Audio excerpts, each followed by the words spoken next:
Hello everyone, welcome to another episode of TCG Talk, back today with another video. And in today's video, we're going to be talking about, as you can tell from the clickbaity thumbnail, the problem with Katsu. This is a video, like, normally I don't do like rant videos or like just like, I don't know, some YouTubers will do it. I normally don't do it, but today's gonna be a rant video about Katsu. And it's hard because Katsu is literally the reason I got into this game, and quite honestly, the reason I still play this game. But I just kind of want to talk about Katsu from a competitive standpoint, give my take on it, even though other people have, and just discuss it with you as a community, but also just kind of get my thoughts out there. For anyone that's new to the game, might be frustrated with playing the hero, or just thinking about how the hero like navigates through the meta. So if you like this type of content, or even if you don't, let me know in the comments below. Leave a like, comment, subscribe if you do like it. If you're new to the channel, welcome. Thank you so much for joining us. If you're a long-standing member, thank you so much again for your continued support. No matter which one you are, feel free to check out the Discord and the Patreon down below and find cool new things you can do to get involved in the channel and support it, as well as get involved with the great community. So I wanted to talk about Katsu, and this might be a long video, it might not. I always like make a super concerted effort not to have long videos on my channel. If you notice, like all my videos are like 10 to 15 minutes, so I'll try to make it short with this one. But I kind of want to talk about the problem with Katsu, and it's something that's been discussed in other circles, but I've never really talked about on here. I've always been like the Katsu simp, right? And always champion the hero. Anything that had to do with like the hero's issues, I didn't really I'd address, but like I kept it positive. And now I just kind of want to like talk unfiltered about the hero itself and like where it sits in the meta. And even once Oldheim leaves, how there's still an issue with Katsu. And I'll kind of like back it up. So Katsu was created in Welcome to Wraith, the original set for Flesh and Blood, 10 sets ago now, once Dusk Till Dawn releases. The power level of that set, although its generics are still staples today, like its overall power level in terms of use is very high. But the heroes were not as powerful as they are now. Like the original heroes, right, in Rhinar, Bravo, Dorinthia, and Katsu, and then Ira, technically, if you count her as a Blitz hero, they're really good, solid heroes, but the heroes nowadays just have these incremental values in damage or in disruption or in value that Katsu does not have. The base core principle of Katsu is he doesn't have any true on hits, like actual on hits that affect you. He doesn't have disruptive on hits. He doesn't have on hits that gain him like insane advantage on you, like card advantage or anything like that. Even though you can tutor now with like Bonds of Ancestry, you get some card advantage. But for the most part, especially when Katsu was first created, it basically is, you know, I'm playing a leg tap for 4 with Go Again. If you let this hit, then I'm going to go get Rising Knee Thrust for 5 when it normally hits for 3. Or instead of hitting, it's in my hand, it's going to hit for 5 instead of 3. So I got +2 damage value. And when the set first came out, you know, and then we have Kadachis that are 1 resource for 1 damage, but they help go towards Mask Momentum, which is more value with card draw. When the game first came out, that was insane value. Like, that was really good value, right? +2, +3 damage on a turn, plus being able to maybe draw a card is, like, super high value. Nowadays, like, that's nothing, right? You have heroes like Lexi who can draw 3 cards off 3 of a kind, no problem, right? And has super incremental value and has Codex of Frailty, which allows them to draw even more.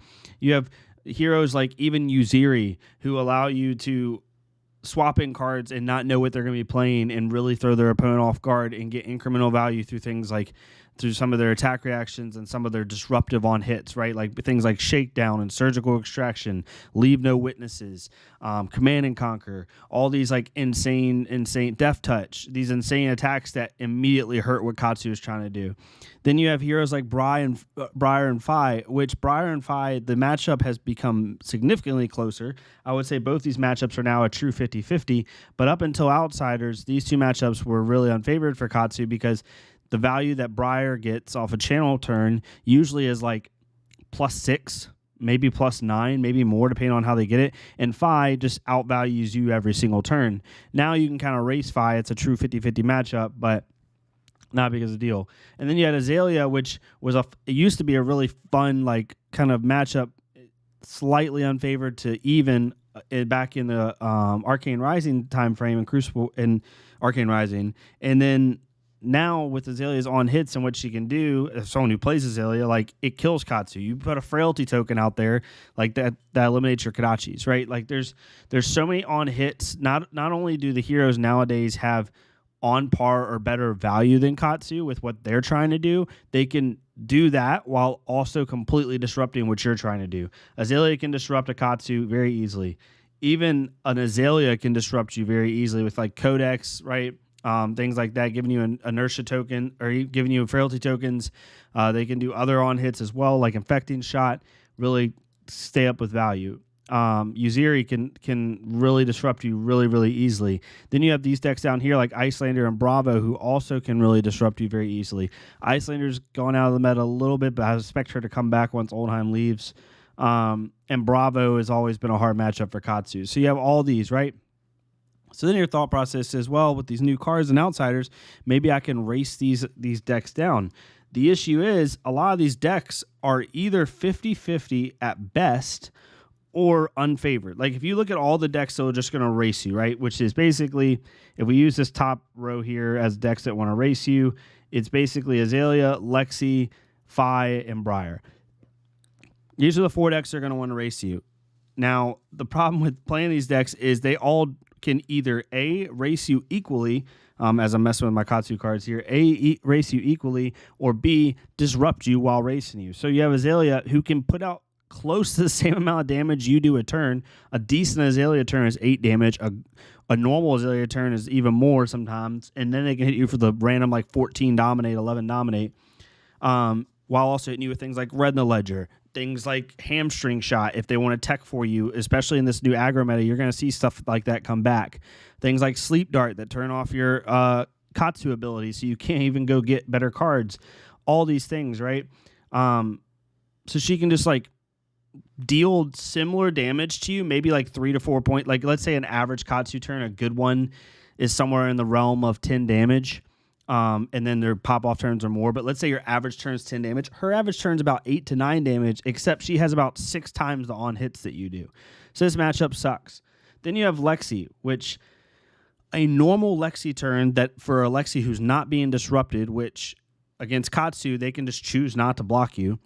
A normal Lexi turn is flip an arrow, right, gaining that second arsenal slot, load in a Syrian shot, fire, or whatever, load in a Bolton shot, giving it +1 fire. So now you're at 4 damage from the Syrian shot, +1, that's 5. 5 damage from the Bolton shot, that's 10. And then they fire a 1-cost arrow, right? And at that point, they've played 4 cards. They still have 1 card in hand because they had 4 cards in hand. They pitched a blue, fired 2 arrows, spending 2 resources that are 0 cost, and then playing a 1-cost arrow. So they still have 15 damage to you. And let's say that last one's an infecting shot or a remorseless. So now they're dealing 15 to 17 damage to you and still gaining an arsenal.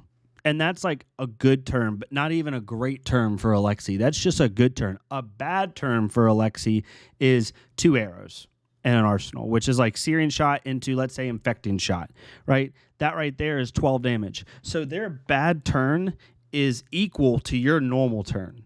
Alexi's good turn is on par now with a Katsu's good turn, where they're dealing 4 to 5 arrows. You know, they play an arrow, they flip, they play the arrow from arsenal, snap it, right? Then they play a Bolton shot, giving it +1 go again. Play another Bolton shot, giving it +1 go again, maybe off of Rain Razors or something. Then they bullseye bracer in another attack. Then they fire it. Like they can deal 25, 30 damage. So Lexi's, unless they completely whiff, which the new Lexi build really doesn't whiff, they can deal more damage than you per turn. So in order to be a Lexi, as like I'll straight up say it, and people can disagree with me, in order to beat Lexi as a Katsu, you basically have to draw the surging line every single turn. It's similar to like Rhinar. Like the only way Rhinar beats Lexi is if he draws like insane like Blood Rush Bellow after Blood Rush Bellow turns, which is possible. That's the only way Rhinar wins. It's the same thing with Katsu. If you don't draw into that full bonds line pretty much every turn, you just lose. And so that's an issue. Then you have Fi and Briar, which are true 50-50 matchups. So when Oldheim leaves the meta and he goes down here, you're basically going to have these 4 decks, Uziri and Dromai. That's, in my opinion, that's going to be the meta. I think Bravo is actually going to be a good counter pick, and I do see him being top. But just for argument's sake, let's say this is the meta, and then let's say we have these 3 up here. Kind of Viscerai is going to obviously probably get better from the new set. So you're going to have these 4 heroes that are just good. And then you're going to have these 6 heroes that are kind of in the meta. Azalea dunks on you if she draws good hands, just does most of the time. Not like auto loss, but really, really is favored. Uziri can either fatigue you or disrupt you. That matchup's unfavored. So these two are unfavored. Lexi can outrace you. That's unfavored.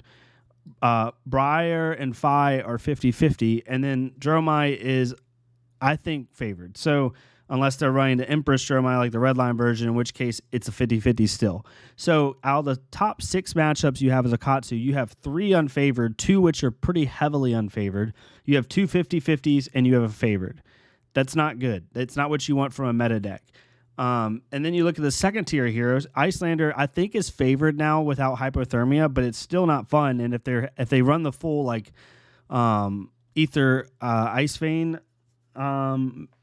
comp, then they can just disrupt you really bad. Viscerai, the Cash and Viscerai can race you, and it's not that bad. And I'm assuming Viscerai is going to get even stronger from the new set. And then you have Dorinthia, which is true 50-50, and then Bravo, which is unfavored in my opinion. So out of the top 10 heroes, you technically only have 2 true favored matchups in Viscerai and Dromai. That's it. Every other matchup is 50-50 or worse. It's just not good. And the reason is because either the heroes can disrupt you better and you can race them, or the heroes can just race you and not care. And so until they give Katsu like legitimate on hits, like on hit discard a card, like I'd love to see a combo piece that is basically like if like similar to like it could even be a high level combo piece like Dishonor level, like where there has to be like 3 or 4 in the chain. But I wish there was like a Dishonor type where it says, if you control, I'm just going to use the same names. If you control a Surging Strike, Senate Gustwave, and Bonds of Ancestry, this gains +2, and on hit, your opponent discards a card. Maybe something like that. Or maybe at the McGinty level, where it's like, if you control a Surging Strike and a Whelming Gustwave, and this gains +1 go again, and on hit, discard a card. Whatever it might be, right? Normally, maybe it's a 1 for 3. Maybe it becomes a 1 for 4, so at least hits the break point, and it says, if this hits, discard a card. I'd like to see something along those lines, because right now, the +1, +2 incremental value for Katsu does not matter, because there's heroes that already do that. You know, Phi gets +1 every single turn as long as he has an okay turn, no matter what. He might get more.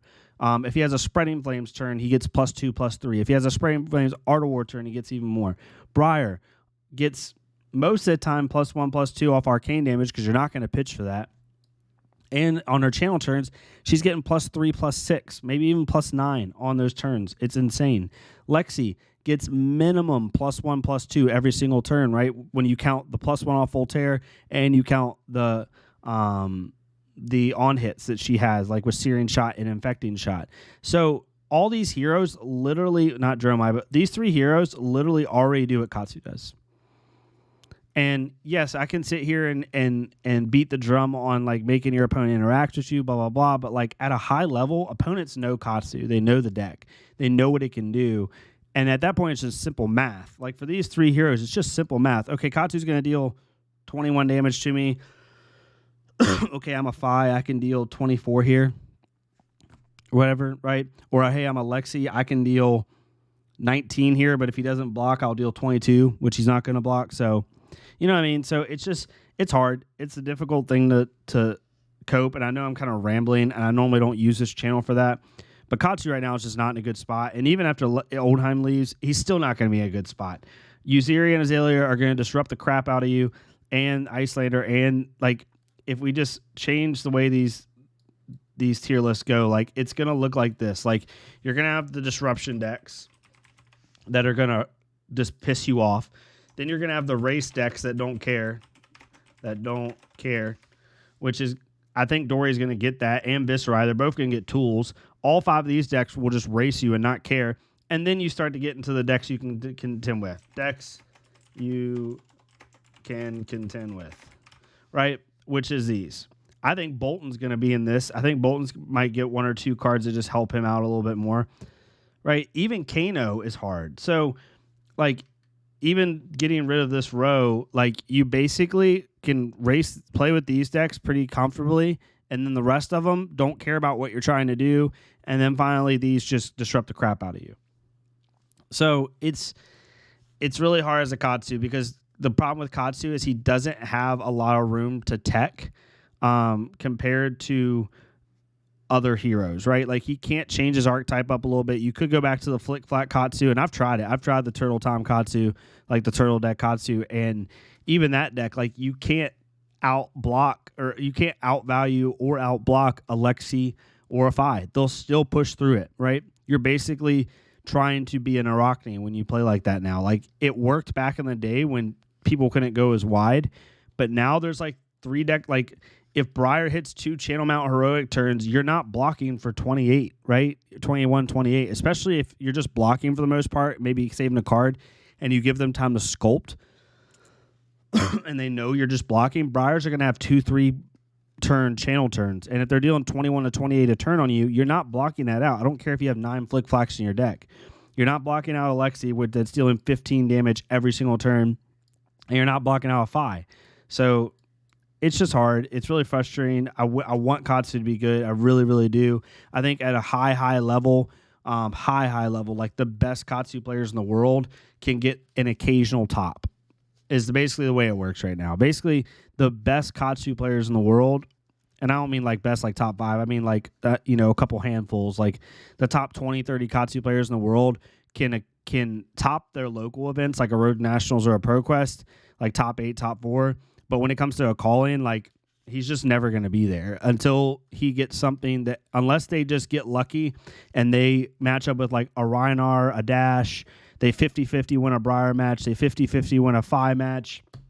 Maybe they get lucky and run into a Viscerai. Like, the Katsus you see that are knocking on the door, that's probably what their matchups have been. Like, they probably played a Viscerai, a Phi, a Briar, a Rhinar, a Dromai, and then got lucky against, like, a Uziri. Right, like that's what they're doing. So that's just my take. It sucks. I don't mean to be negative. It's not really being a negative. It's more just like me venting to you all. So sorry if I'm using the channel as that. But I have to like say it to someone. And I can't say it to anyone, so I say it to my community. Keep playing. I'm gonna keep playing Katsu. Keep playing Katsu. Hopefully they give him something that actually makes him scary, other than just sheer damage. Because right now the sheer damage doesn't really matter when decks can just stop what you're trying to do. But yeah, we'll see. Random video. If you liked it, or if you have comments on it, feel free to leave a like, comment, or subscribe, or just comment. Let me know what your thoughts are. If you think I'm dumb and I'm just being a whiny baby, that's totally fine too. I get it. Not gonna hurt my feelings. But yeah, hopefully y'all have a good rest of your day, and I will see y'all next time on TC Talk. Thank y'all so much.